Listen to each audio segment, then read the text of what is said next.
রুমার কবিতার যাপনে তোমাকে স্বাগত জানাই। আজকের নিবেদন সুয়োরানীর স্বাদ, লিখেছেন রবীন্দ্রনাথ ঠাকুর। সুয়োরানীর বুঝি মরণকাল এলো, তার প্রাণ হাঁপিয়ে উঠেছে, তার কিছুই ভালো লাগছে না। বদ্যি বড়ি নিয়ে এলো, মধু দিয়ে মেরে বললে খাও, সে ঠেলে ফেলে দিলে। রাজার কানে খবর গেল, রাজা তাড়াতাড়ি সভা ছেড়ে এলো। পাশে বসে জিজ্ঞাসা করলে, তোমার কি হয়েছে, কি চাই? সে গুমড়ে উঠে বললে, তোমরা সবাই যাও, একবার আমার শ্যাঙাতনিকে ডেকে দাও। শ্যাঙাতনি এলো, রানী তার হাত ধরে বললে, সই, বসো, কথা আছে। শ্যাঙাতনি বললে, প্রকাশ করে বলো। সুয়োরানী বললে, আমার 7 মহলা বাড়ির একধারে 3টে মহল ছিল দুয়ো রানীর, তারপরে হলো 2টো, তারপরে হলো 1টা, তারপরে রাজবাড়ি থেকে সে বের হয়ে গেল। তারপরে দুয়ো রানীর কথা আমার মনেই রইল না। তারপর একদিন দোলযাত্রা, নাট মন্দিরে যাচ্ছি ময়ূরপঙ্খী চড়ে, আগে লোক, পিছে লস্কর, ডাইনে বাজে বাঁশি, বাঁয়ে বাজে মৃদঙ্গ। এমন সময় পথের পাশে নদীর ধারে ঘাটের উপরটিতে দেখি একখানি কুঁড়ে ঘর, চাঁপা গাছের ছায়ায়। বেড়া বেয়ে অপরাজিতার ফুল উঠেছে, দুয়ারের সামনে চালের গুঁড়ো দিয়ে শঙ্খচক্রের আলপনা। আমার ছত্রধারিণীকে শুধলেম, আহা, ঘরখানি কার? সে বললে, দুয়ো রানীর। তারপরে ঘরে ফিরে এসে সন্ধ্যের সময় বসে আছি। ঘরে প্রদীপ জ্বালিনি, মুখে কথা নেই। রাজা এসে বললে, তোমার কি হয়েছে, কি চাই? আমি বললেন, এই ঘরে আমি থাকবো না। রাজা বললে, আমি তোমার কোঠা বাড়ি বানিয়ে দেব গজদন্তের দেওয়াল দিয়ে। শঙ্খের গুঁড়োয় মেঝেটি হবে দুধের ফেনার মতো সাদা। মুক্তোর ঝিনুক দিয়ে তার কিনারে এঁকে দেব পদ্মের মালা। আমি বললেম, আমার বড় স্বাদ গিয়েছে, কুঁড়ে ঘর বানিয়ে থাকি তোমার বাহির বাগানের একটি ধারে। রাজা বললে, আচ্ছা, বেশ, তার আর ভাবনা কি? কুঁড়ে ঘর বানিয়ে দিলে। সে ঘর যেন তুলে আনা বনফুল, যেমনি তৈরি হলো অমনি যেন মুষড়ে গেল। বাস করতে গেলেম, কেবল লজ্জা পেলেম। তারপরে একদিন স্নান যাত্রা, নদীতে নাইতে গেছি, সঙ্গে 107 জন সঙ্গিনী। জলের মধ্যে পালকি নামিয়ে দিলে, স্নান হলো। পথে ফিরে আসছি, পালকির দরজা একটু ফাঁক করে দেখি, ও কোন ঘরের বউগা, যেন নির্মাল্যের ফুল। হাতে সাদা শাঁখা, পরনে লাল পেরে শাড়ি, স্নানের পর ঘড়ায় করে জল তুলে আনছে।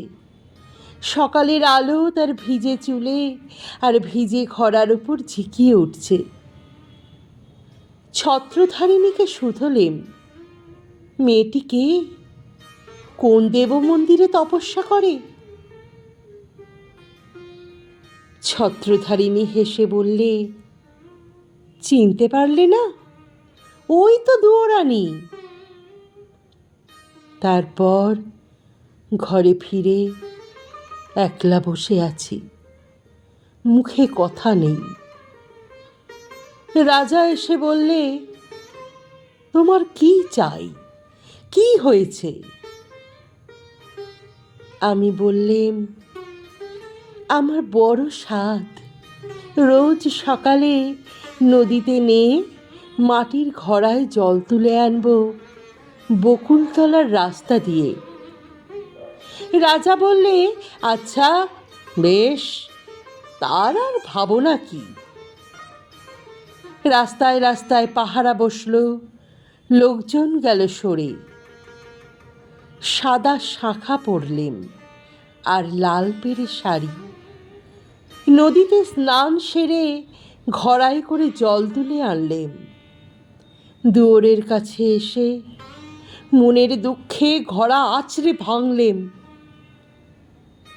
যা ভেবেছিলেম তা হলো না, শুধু লজ্জা পেলেম। তারপরে সেদিন রাসযাত্রা। মধুবনে জ্যোৎস্না রাতে তাঁবু পড়ল, সমস্ত রাত নাচ হলো, গান হলো। পরদিন সকালে হাতির উপর হাওদা চড়ল, পর্দার আড়ালে বসে ঘরে ফিরছি।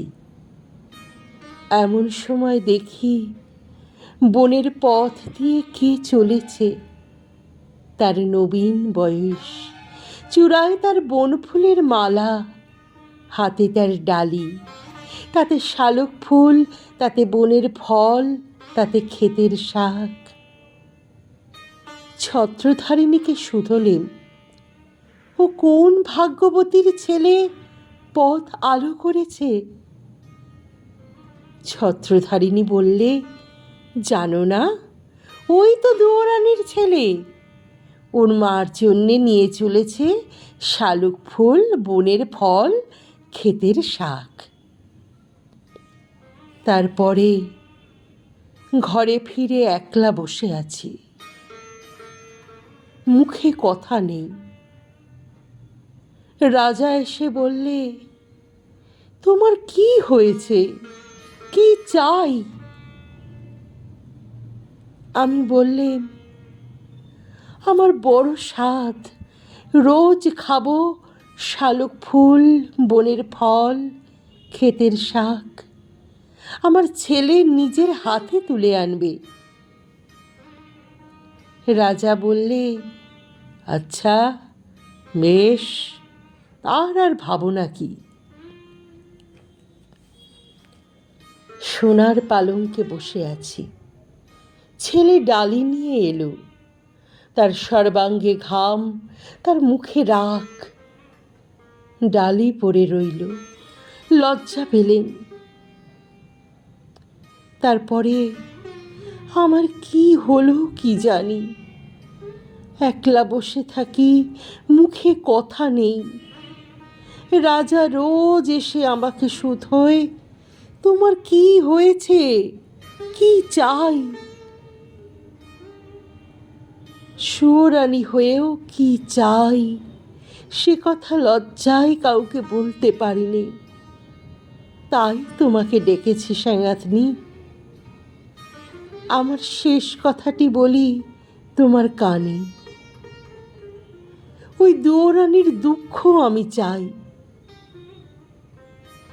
সাঙ্গাতনি গালে হাত দিয়ে বললে, কেন বলো তো? সুয়োরানী বললে, ওর বাঁশের বাঁশিতে সুর বাজল, কিন্তু আমার সোনার বাঁশি কেবল বই বেড়ালেন, আগলে বেড়ালেম, বাজাতে পারলেম না।